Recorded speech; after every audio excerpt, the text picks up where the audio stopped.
একদিন দাদি তার সিংহ সঙ্গীকে নিয়ে মরুভূমি পার হতো।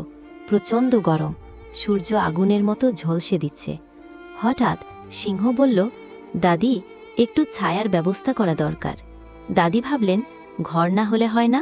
তখনই তারা খুঁজে পেল মরুভূমির মাঝ এক অদ্ভুত জায়গা, যেখানে অনেক বড় বড় তরমুজ জন্মায়। দাদি মুচকি হেসে বললেন, এই তরমুজগুলো দিয়েই আমরা ঘর বানাবো। সিংহ তরমুজগুলো বয়ে আনল, দাদি কাটলেন আর জোড়া লাগালেন। কয়েক ঘন্টার মধ্যেই তারা বানিয়ে ফেললেন এক সুন্দর ঠান্ডা তরমুজের ঘর।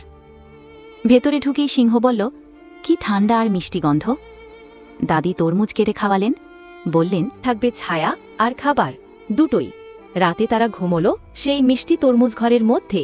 বাইরের মরুভূমির তাপ তাদের ছুঁতেই পারল না। পরদিন আশপাশের উট, শিয়াল আর খরগোশও এলো সেই ঘর দেখতে। সবাই মুগ্ধ হয়ে বলল, এই যে এক মিরাকল। দাদি হেসে বললেন, প্রকৃতি আর বুদ্ধি মিললে মরুভূমিতেও স্বর্গ বানানো যায়।